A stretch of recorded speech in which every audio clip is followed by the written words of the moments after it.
My name is Fiona Williams and I'm based in the School of Applied Social Studies at University College Cork.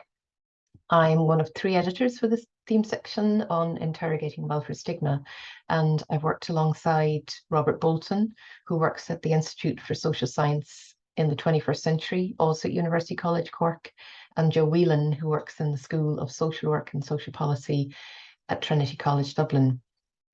And our theme section focuses on welfare stigma, specifically on the dynamics of welfare stigma in the UK and Irish contexts over the last decade or so. And we're interested in interrogating welfare stigma in this context for a number of reasons.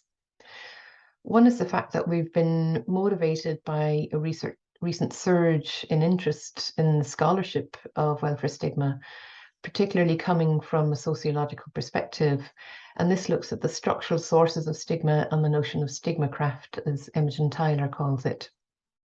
And then secondly, we wanted to bring a number of scholars together who are working on welfare stigma in the UK and Irish contexts, and whose work fuses sociological insights with experiences of stigma from a social policy perspective.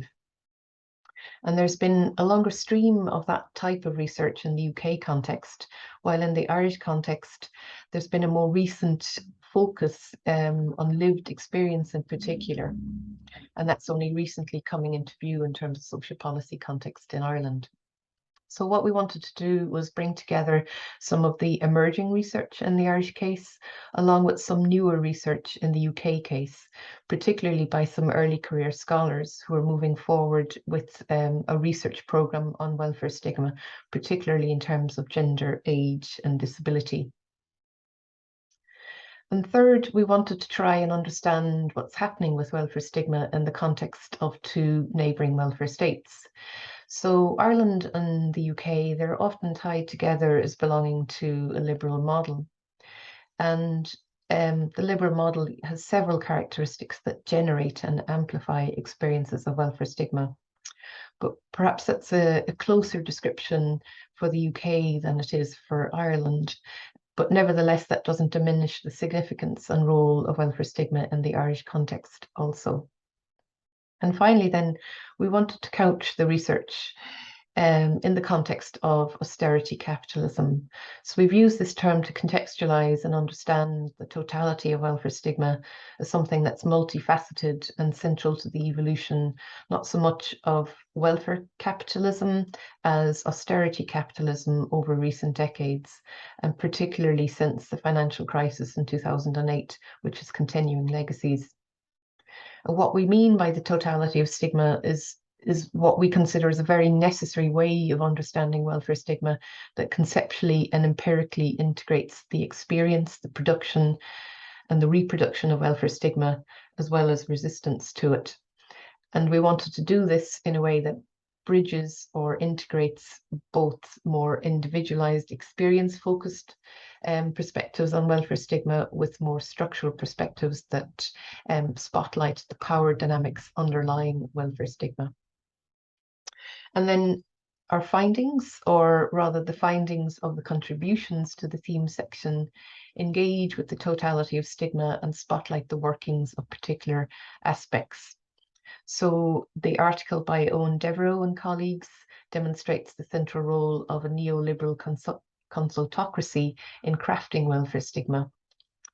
Tom Boland and colleagues' article uses Judith Butler's concept of disavowal to show how welfare recipients themselves can be drawn into doing the work or of reproducing welfare stigma. Iska Jordan's article highlights the role of voluntary work as a form of solidarity and resistance to welfare stigma, while Philip Finn and Mary Murphy look at the role of stigma in pushing through recent reforms in welfare and housing policies that undermine support and security for lone parents. And then finally, Nancy Evans' article also looks at the experience of welfare stigma by parents, and she importantly questions the efficacy of efforts to resist stigma, given the power differentials between those who produce it and those who experience it. And throughout the section, one of the things we found in particular is that resistance to welfare stigma is very much under-researched and under-theorised. as an aspect of the experience and nature of welfare stigma. And this is something that comes across in several of the articles, and it's an issue that certainly needs to be explored further. Some of the existing literature on welfare stigma has noted that identifying and challenging what counts as effective resistance to welfare stigma is extremely challenging. And in all of the articles, we certainly find individual expressions and practices of resistance, but more thoroughly understanding and harnessing those aspects of resistance needs to be much more central to a future research agenda on welfare stigma.